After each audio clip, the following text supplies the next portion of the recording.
Hey guys, how are ya? Hope you're all doing very well in whatever time of day it may be in your part of the world. In Australia, it's evening, so this evening I thought I would continue my around the world top 10s. Now, it seems to be fairly popular, a lot of you like them, so I thought tonight we'll go to South Korea. This is by far my hardest top 10 I've ever had to do. So many good films from South Korea. I love South Korean cinema. I think I've done a pretty good job finalising my top 10. As a result of so many good movies, there are quite a few very decent movies that just didn't quite make the cut, but I feel are worth mentioning anyway. So in this top 10, I am going to make something a little bit different and do some honourable mentions that just didn't quite cut it.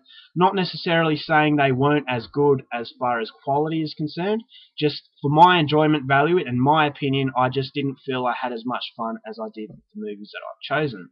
So the honourable mentions, I'll get through them quickly. I won't talk about them too much because I don't want to make the video too long. But these are the movies that just didn't quite cut it for me for my top 10. So the first one is The Host. A lot of people know this one. It's a creature feature movie. Not as good as I was hoping it would be, but having said that, I would still recommend it, especially if you're into creature features. Next one is a movie by the same director called Mother. It was a thrilling movie, but I felt that it was decent. It wasn't phenomenal. So yeah, but that director is certainly very talented. This is a Park Chan-wook movie called Thirst. It's a vampire movie. Didn't really care for it too much. I thought the pacing was a little bit off. It goes for a little bit too long. But if you like your vampire movies and you want something a little bit different, I would certainly say give this one a shot. This one is going to shock a lot of people because it's considered a classic. Personally, I felt that Park Chan-wook, it's another one of his movies. I thought he was a little bit too full of himself in this one.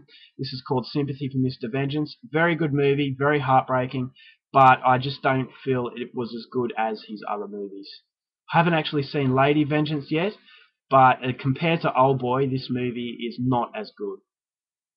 I just didn't enjoy it as much. I was shocked myself that I didn't enjoy it as much.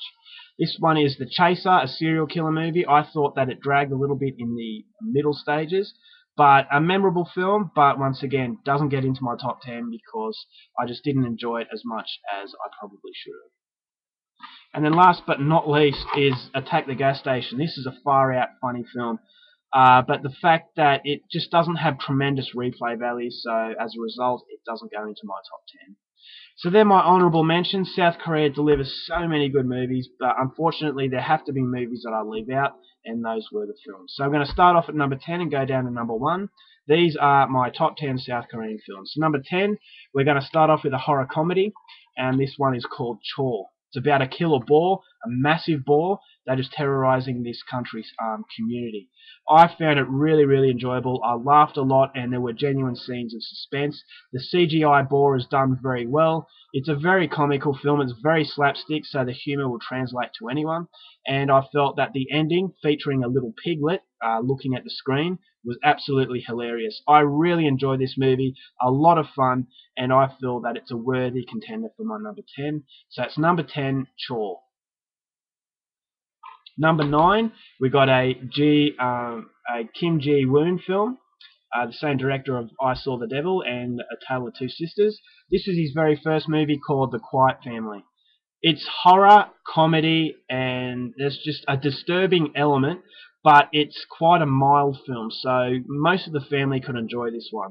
It's not very graphic, but it's very funny. The family are just complete weirdos, and it's just a really enjoyable experience. So that's number 9, The Quiet Family. Number 8, we've got a movie that's incredibly depressing and brutal at the same time, Bedeviled.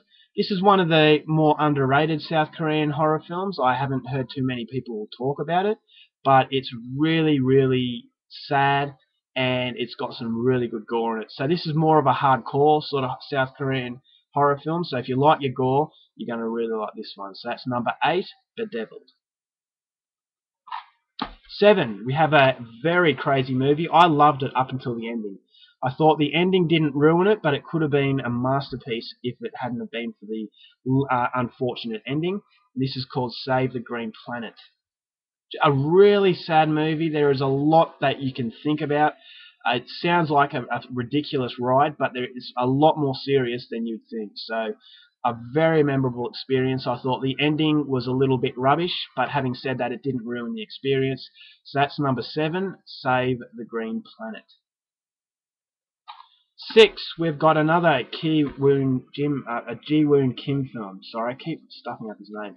This is an underrated movie of his called A Bittersweet Life. It's about a gangster who tries to do the right thing, but it backfires on him. Lee Byung-hun, who is one of my favourite actors, stars in this film. He's in a lot of Ji Woon Kim films. Yeah, a very underrated movie, a lot of emotional impact, as a lot of South Korean films are.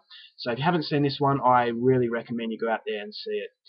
So that is number 6, A Bittersweet Life. By the way, this has a phenomenal soundtrack.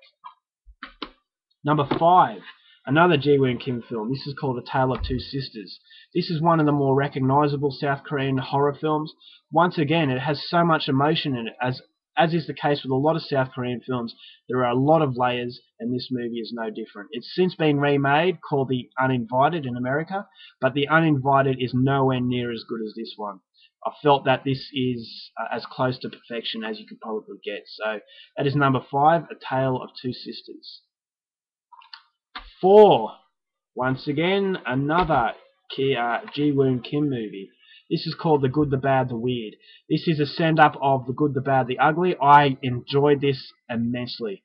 It's so fun. It's got tremendous replay value. It's just really wacky, and it's basically a South Korean version of The Good, the Bad, the Ugly.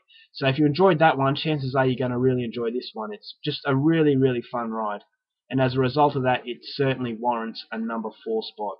So that's number 4, The Good, Bad, the Weird. 3, we get down to the big ones. Number 3, Park Chan-wook, Old Boy. Now, unlike A Sympathy for Mr. Vengeance and Thirst, this one packs a punch. And this is a brilliant movie. It's a masterpiece. Everyone talks about it. You don't need me to go on any further. So that is number 3, Old Boy. 2, we've got a movie that I thought was incredible. This is probably the best replay movie you could come across. This is a Ji Woon Kim movie called I Saw the Devil. Phenomenal movie, 5 out of 5. This is a masterpiece. Just the continuity, the pacing of the movie is breathtaking. I absolutely loved it. It's got some of the best South Korean actors in it. Once again, Lee Byung-hun is in it, along with Min-sik Choi from Old Boy. Phenomenal serial killer movie. This is a little bit more hardcore than the usual South Korean cinema out there. It's on a level with Bedeviled as far as brutality is concerned, but just a phenomenal film. So that is number 2, I Saw the Devil. And number 1, this is from the director of The Host and Mother. This is incredible. This is a movie that inspired Zodiac, which was made by David Fincher. And this is based on a true story. It's called Memories of Murder. This is a masterpiece. This blew me away.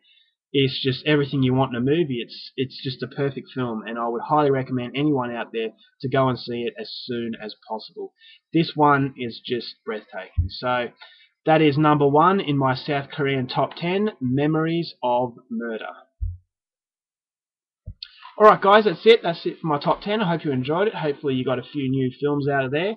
Yeah, that's my top 10 for South Korea. Next video will be somewhere else in the world. Who knows? I'll leave that a secret for the time being. So until then, take care of yourselves, keep watching movies, and I'll see you later.